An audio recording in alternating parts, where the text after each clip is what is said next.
Hi dears. അപ്പോൾ ഞങ്ങൾക്കിപ്പോൾ നെറ്റിയിലെന്താ കുരിശെന്ന് ചോദിച്ചാൽ ഞങ്ങൾക്കിപ്പോൾ നമ്മുടെ ദുഃഖാചരമായിട്ടുള്ള സംഭവങ്ങളാണ്. അതായത് ഞങ്ങൾക്ക് നോമ്പും കാര്യങ്ങളാണ്. അപ്പോൾ ഞങ്ങൾ മാർച്ച് 5-ാം തീയതി ഞങ്ങൾ സ്റ്റാർട്ട് ചെയ്തു. അന്ന് കടപ്പട്ട ദിവസമാണ്. എല്ലാവരും പള്ളിയിൽ പോയിട്ട് വെഞ്ചരിച്ച് അച്ഛൻ കുരിശൊക്കെ ഇട്ട് തന്ന് നമ്മളന്ന് കുർബാനയൊക്കെ എല്ലാവരും സ്വീകരിക്കണം. അന്ന് ആ ഫുൾ ഡേ നമ്മൾ കുരിശ് ഇടണമെന്നാണ് പറയാറ്. അപ്പോൾ ഞാൻ കുഞ്ഞിലോട്ട് എനിക്ക് ഇഷ്ടമുള്ള കാര്യം കേട്ടോ.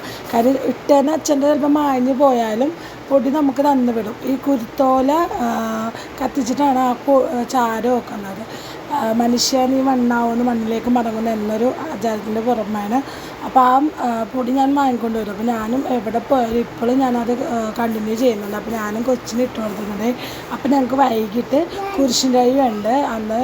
അപ്പോൾ ഉപവാസമൊക്കെ ആയിരിക്കും. അന്ന് നോമ്പെടുക്കുന്ന ആൾക്കാരുണ്ട്. പക്ഷേ ഞാൻ വെള്ളിയാഴ്ച മാത്രം നോമ്പെടുത്തുള്ളൂ. അപ്പോൾ ഞങ്ങൾ കുരിശിലേക്ക് പോകണം. അപ്പോൾ അവന് സ്ഥലത്ത് ഓടില്ല. അവൻ ആദ്യമായിട്ടാണ് ഇങ്ങനെ കുരിശൊക്കെ പിടിച്ച് പോകണം. അപ്പോൾ ഭയങ്കര സന്തോഷമായിരുന്നു. അപ്പോൾ നെക്സ്റ്റ് വീഡിയോ ആണ്.